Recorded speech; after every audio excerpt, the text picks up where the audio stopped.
Tahukah kamu, ada satu waktu di malam hari, saat langit terbuka, dan Allah turun mendekati hambanya. Tapi kebanyakan manusia justru terlelap, melewatkan saat paling dahsyat dalam hidupnya. Apa sebenarnya yang terjadi di waktu itu? Dan kenapa mereka yang jarang tidur malam bisa mendapatkan kedudukan tertinggi di sisi Allah?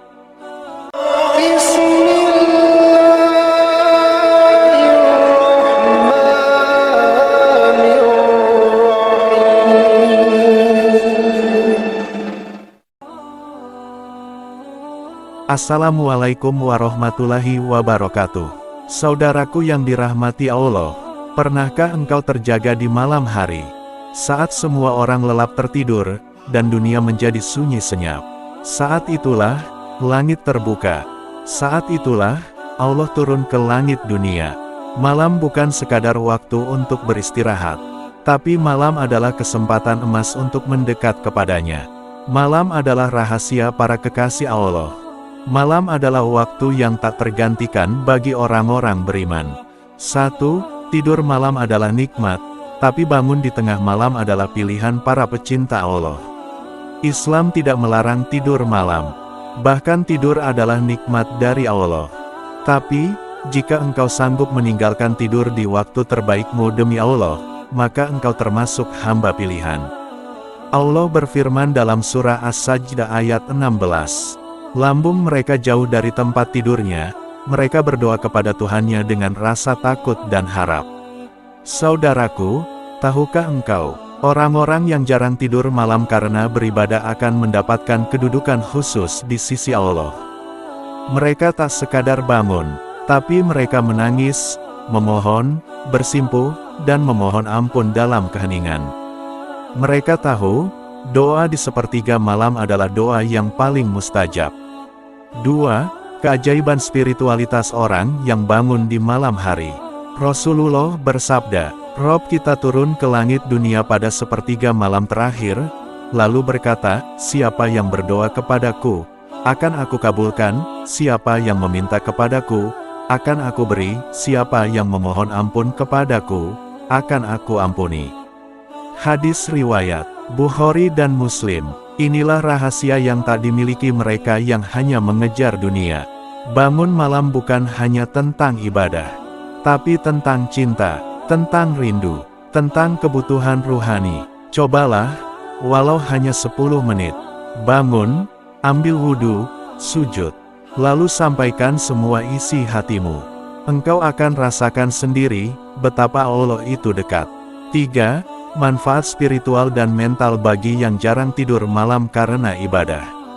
Saudaraku, dalam dunia modern, tidur sering dianggap kebutuhan utama. Itu benar, tapi, jika engkau mengorbankan sedikit waktu tidurmu demi Allah, engkau akan mendapatkan ketenangan yang tak bisa dibeli. Orang yang terbiasa sholat malam akan memiliki hati yang tenang, pikiran yang jernih, jiwa yang kuat, sebab mereka setiap malam berbicara dengan Sang Pencipta.